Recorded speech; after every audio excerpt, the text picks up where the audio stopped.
Today, the topic of my presentation is what is universal grammar? Well, the universal grammar, or UG, it implies that human languages exhibit some fundamental similarities, and that these similarities are attributable to innate principles unique to language. That deep down there's only one human language. So basically, this concept of universal grammar suggests that there is an innate ability in human beings, and this language learning ability that is innate, that is inborn, and in all human beings, and that is why languages share some common elements or some similarities. So that's why there's only one human language. So then the question is, how do we get our syntactic knowledge? Whether it's through learning or acquisition. So there are two ways to learn it. One is through learning or through acquisition. Learning is a conscious effort of gaining knowledge, while acquisition is subconscious gaining of knowledge. And there are some common hypotheses about how we acquire language. Some believe that it is taught by our parents, or we mimic, copy, imitate our parents. But if you look at, these two ideas seem to be contradictory, or there are some flaws in them. And especially if we think about the point that we produce and understand languages we have never heard before, so that creates, or it raises a question on human knowledge, or human knowledge of languages, that there is only one common language or one grammar. Arguments for universal grammar. Well, arguments are: number one, language universals, that all human languages share certain properties, and that seems true. Second argument is convergence. Children are exposed to different input yet converge on the same grammar. 3. Poverty of the stimulus. Children acquire knowledge for which there is no evidence in the input. Similarly, number fourth argument is no negative evidence. Children know which structures are ungrammatical and do not acquire over jumble grammars in spite of the fact that they are not exposed to negative evidence. Fifth argument is species specificity. We are the only species that has language. Like, it is only for human beings. No other animals have this sophisticated system of languages. Sixth argument is ease and speed of child language acquisition. Children learn language very quickly, effortlessly, and on minimal exposure. Like, they're not exposed to complete range of linguistic varieties, but still they learn fairly quickly and with a comfortable ease. Seventh is uniformity. All children acquire language. Like children, they're acquiring language. All children acquiring language go through the same stages in the same order. And maturation effect. Language acquisition is very sensitive to maturational factors and relatively insensitive to environmental factors. 9. Dissociation between language and cognition. Some clinical populations have relatively normal language and impaired cognition. Some have impaired cognition and relatively normal language. Similarly, number 10 is neurological separation. Different brain circuits are responsible for representing, processing linguistic and non-linguistic information. So if you look at these 10 arguments, these arguments are for universal grammar, and they support this theory. But there are people who don't buy these ideas, these arguments, and they have discussed these arguments. I have taken some points for criticism of this universal grammar. First one is species specificity. The crucial question is whether the relevant knowledge or abilities are language specific, or whether they can be attributed to a more general cognitive processes, and this is far from clear, so that is not clear. Similarly, the point is that arguments for the innateness of language in a general sense do not constitute arguments for the innateness of UG, universal grammar, or linguistic nativism, if UG is taken to be a specific body of linguistic knowledge. And there are a number of other characteristics which appear to be specific to our species. These include collaboration, cultural learning, use of complex tools, and surprisingly, the use of pointing and other means of drawing attention to particular features of the immediate environment, such as holding objects up for others to see. Similarly, ease and speed of child language acquisition. It has been often suggested that children acquire grammatical systems of enormous complexity rapidly and effortlessly on the basis of very little evidence and by mere exposure. That is to say, without explicit teaching. But if you look at this argument, it can be discussed and criticized. For example, you can see this example or evidence that has been given. In fact, children, they get a lot of time and of language experience. If we assume that language acquisition begins at age 1 and ends at 5, and that children are exposed to language for 8 hours a day, they get 11,680 hours of exposure. 4 multiplied by 365 multiplied by 8, and it is 11,680 hours. So at 3,600 input words per hour, the average number of words heard by the children in the Manchester corpus that you can search on the internet, this amounts to over 42 million words for 4 years, and that's a lot of experience and exposure. So this point, it can be criticized. Similarly, uniformity. Now, children acquire language in a very similar manner, going through the same stages and at the same age, in spite of the fact that they are exposed to different input. So here, if you look at Strong's lines, I have taken a few lines and then I have put words in brackets. So let's read it. With a given language, the course of language acquisition is remarkably uniform. Most children say their first referential words at 9 to 15 months, and for the next 6 to 8 months, children typically acquire single words fairly slowly until they have acquired approximately 50 words, and so on. So here, look at the very first chunk that I have enclosed within brackets, that is within a given language. So look at this word, within a given language. Again, like they have specified to a given language, not to all languages. The course of language acquisition is remarkably uniform. Most children, now here the word most, not all children. So 9 to 15 months, but that's a fairly long period of time. And typically, and last line, approximately. So within a given language, most period of 9 to 15 months, typically and approximately, these words, they weaken the argument. Grammar glossaries. I have selected some problems. In languages, the way languages work or syntax works in different parts of the world in different languages, because there are a lot of languages. If you look at this now here, first one is, for example, Swahili language. I've taken 3 examples. That is, I will teach you, nitakufundisha. I will love you, nitakupenda.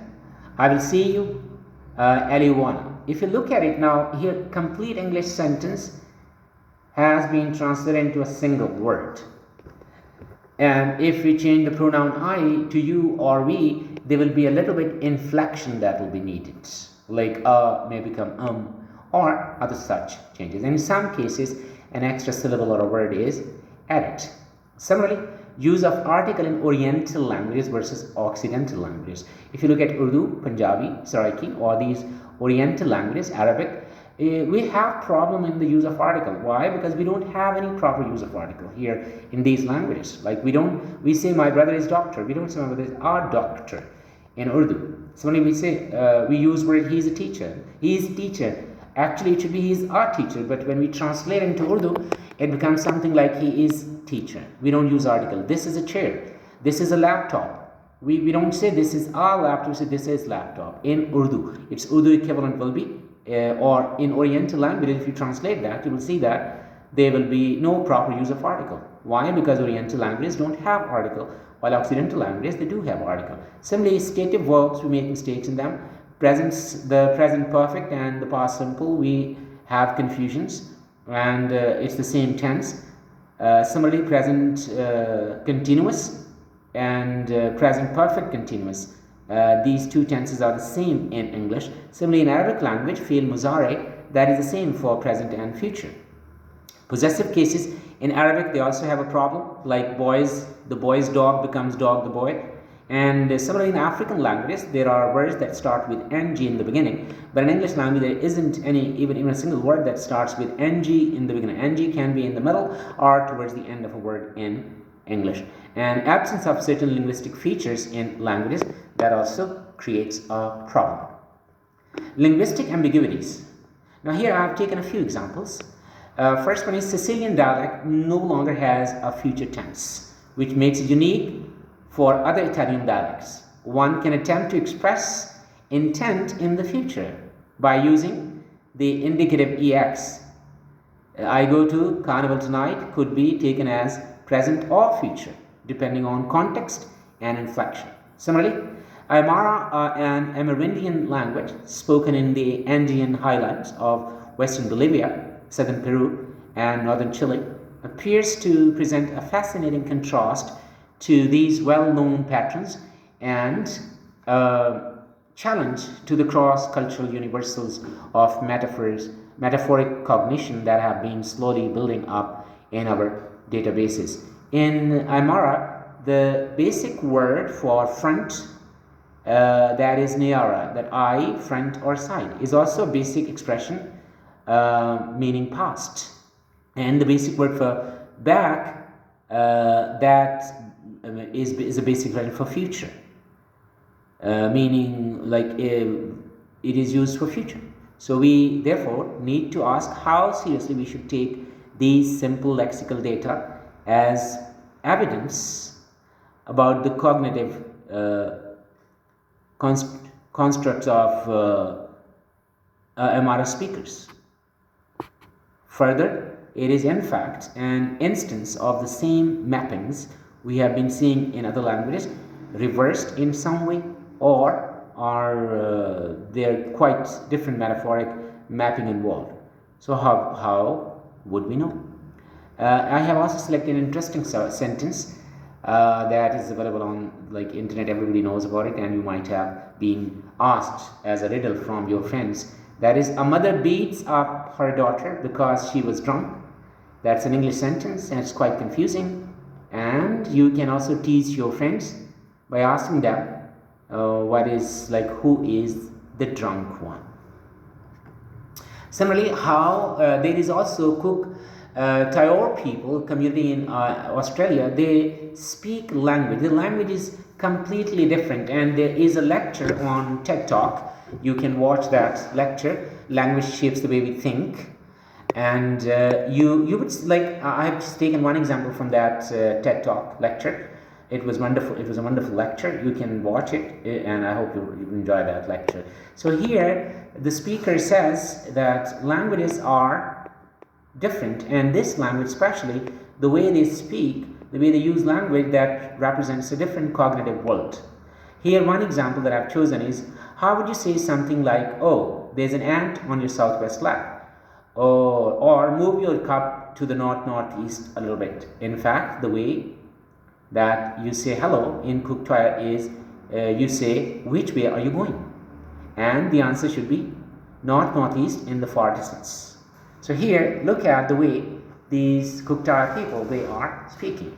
And another criticism on universal grammar is by different people. I have tried to include some points. According to Philip Lieberman, for example, language is not an instinct encoded in the cortical networks of a language organ, but rather a learned skill based on a functional language system distributed across numerous cortical and subcortical structures. Though Lieberman does recognize that human language is by far the most sophisticated form of animal communication, he does not believe that it is a qualitatively different form, as Noam Chomsky claims. Lieberman sees no need to posit a quantum leap in evolution or a specific area of the brain that would have been the seat of this innovation. On the contrary, he says that language can be described as a neurological system composed of several separate functional abilities. For Lieberman and other authors such as Terence Deacon, it is the neural circuits of this system and not some language organ that constitute a genetically predetermined set that limits the possible characteristics of a language. In other words, these authors believe that our ancestors invented modes of communication that were compatible with the brain's natural abilities, and the constraints inherent in these natural abilities would then have manifested themselves in the universal structures of language. Another approach that offers an alternative to Chomsky's universal grammar is generative semantics, developed by linguist George Lakoff of the University of California at Berkeley. And in contrast to Chomsky, for whom syntax is independent of such things as meaning, context, knowledge, and memory, Lakoff shows that semantics, context, and other factors can come into play in the rules that govern syntax. In addition, metaphor, which earlier authors saw as a simple linguistic device, becomes for Lakoff conceptual construct that is essential and central to the development of thought. Lastly, even among those authors who embrace Chomsky's universal grammar, there are various conflicting positions, in particular about how this language grammar may have universal grammar may have emerged. Steven Pinker, for example, takes an adaptationist approach that departs considerably from the expectation thesis proposed by Chomsky. So here, George Lakoff's lecture, Metaphors We Live By, that is available on YouTube. If you want to watch it, you can. Similarly, Steven Pinker's lectures on language and human mind, similarly on other topics that are available, you can also watch these lectures and you will find them very interesting. And everybody mentions George Lakoff, nobody mentions Mark Johnson, so he should also be given credit for his efforts. And here is the most wonderful thing that Steven Pinker, he look at the picture, he is the researcher, and this is, there are 5 languages which are very interesting. And one of these languages, that is Piraha language, a language that has no word for two and no recursive structures.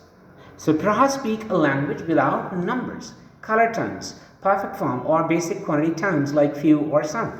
Supposed by some, like color, to be a universal aspect of human nature, instead of using words like each or more or numbered amounts to give information about quantity, Piraha said whether something is big or small. There is a word that roughly translates as many, but really it means to bring together. The Piraha also had no artistic tradition and voiced no sense of deep memory. Steven Pinker, he calls Everett, the writer whose picture is there, you can see, Steven Pinker calls it a bomb thrown into the party.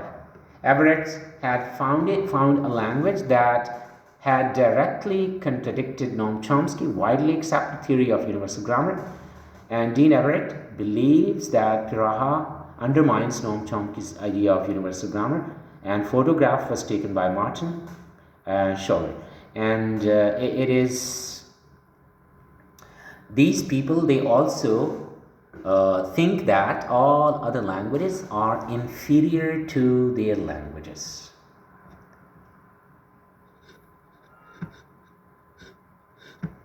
And personal touch is, the great challenge is to understand exactly how genes and environment interact during the individual development and how languages evolve and change as a result of interactions between individuals. There are more than 7,000 languages, and these 700 plus languages made it very difficult for proponents of universal grammar to define its content. Takeaway: it is diversity, not universality. Acknowledgements have been given here in the list that I have watched, some YouTube lectures, some articles, and some search from the internet. And if you want, you can go ahead with this research. It's very interesting. And last words: in World War II, Germans and Japanese, they used to break American codes, all the codes. They could break all the codes. And finally, you know what was the solution? The solution was Navajo language came to the rescue. Why? Because it was very unknown to Germans and Japanese. So codes were sent in Navajo language and translated into English, because I think 29 people joined from Navajo tribe joined US Army, and Germans and Japanese, they could not break that code. It was unbreakable. And the term code talker also came from that incident. And in this way, it shows that Navajo language was different from. One more interesting one Navajo is females are considered efficient and in action, and male or masculine gender in Navajo language is considered static. So these were some of the points that I wanted to share with you to show that universal grammar needs to be investigated and studied more deeply to find out more evidence and more truths. So thank you very much and have a nice day.